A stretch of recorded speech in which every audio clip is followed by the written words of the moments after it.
Magandang araw po sa ating lahat, lalong-lalo na dun sa ating followers, ating grupong Marinero Makinista, sa ating page sa Buhay Makinista, sa ating Facebook at sa ating YouTube channel. Muli po ang iyong lingkod si Engineer Litanda ay magbabahagi naman po ng kalaman dun sa mga baguhan at dun sa mga hindi pa nakakaalam. So muli po, ang ating topic ngayon ay how to calculate the specific fuel oil consumption in grams per brake horsepower gas hour. So dati grams per kilowatt per hour, ngayon brake horsepower naman. So yung formula natin ito, spoke equals consumption in 24 hours in metric tons multiplied by 1 million grams per metric tons, and then divide sa 24 hours, and then divide natin sa actual brake horsepower.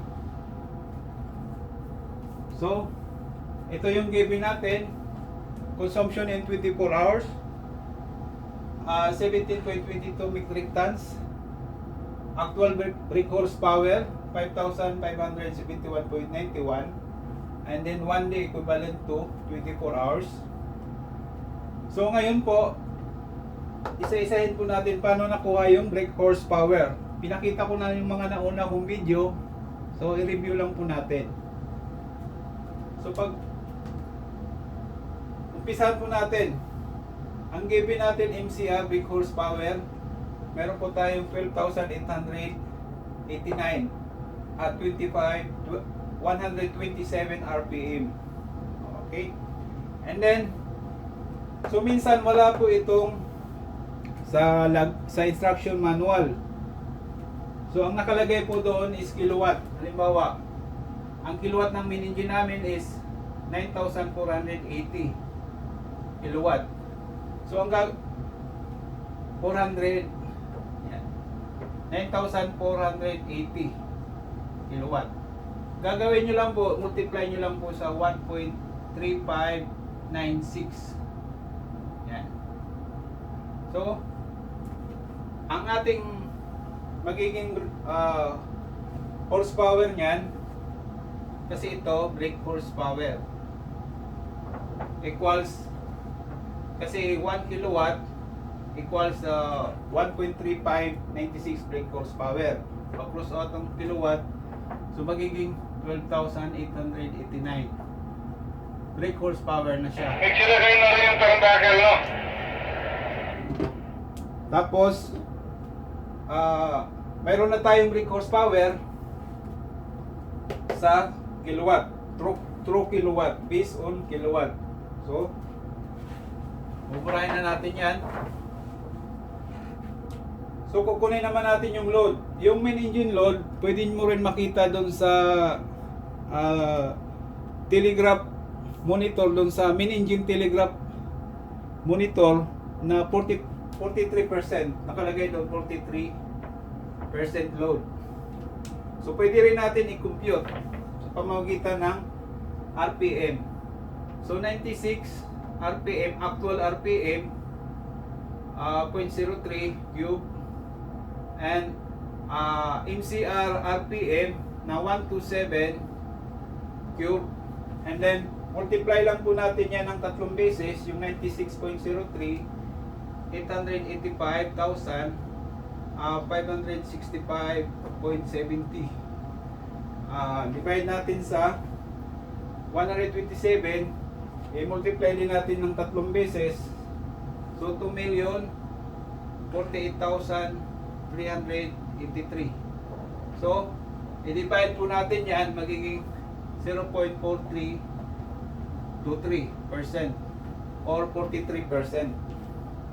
So nakuha na natin tong main engine load percent. So mag-proceed na po tayo sa ating formula, sa ating spoke.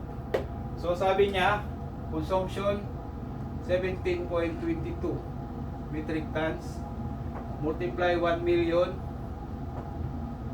grams per metric tons. So ma-cross out yung metric tons dyan, divide natin sa 24 hours.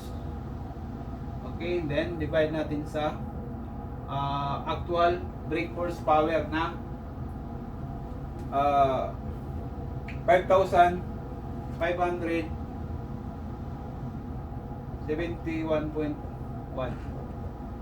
91 brake horsepower. So paano nakuha tong 5,571? So yung maximum brake horsepower 12,889, multiply mo lang po yan sa main engine load 43%. Yan. So kaya magiging 5,571.91 brake horsepower. Ito yung actual sa ganitong load, sa 43%, ito yung kanyang brake horsepower. Sa 100%, ito yung 12,889. So paano po nakuha? Ni-review ko lang po yan. Okay? So next, so magiging 17.22 times 1 million, magiging 17 million 200 17 billion 220 17 million, yes, 17 million 220,000. Yan. And then divide natin sa 24 muna. And then magiging sagot dyan is 17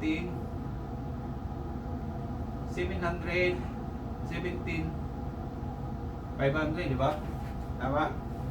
And then tsaka natin i-divide dito sa 5,000 sa actual brake horsepower, 71.91 brake horsepower. So ito po magiging grams na ito hours. Yan. So kaya yung sagot natin is divide lang po natin to 717,500, divide natin sa 5,571.91. So 128.77 grams per brake horsepower das hour. So ito na po yung sagot, yung result natin. So ganun lang po yung pagkuha ng ating spoke in grams per brake horsepower das hour. So yan po, ulit-ulitin nyo lang yung ating video ito para maintindihan nyo po ng lubusan. So muli po, ang inyong lingkod, nagpapasalamat po ako ng malaki sa walang sawang suporta sa pagsubaybay sa ating programa. At huwag lang po natin kalimutan i-like or i-share or subscribe po yung ating YouTube channel. So mabuhay po tayong lahat.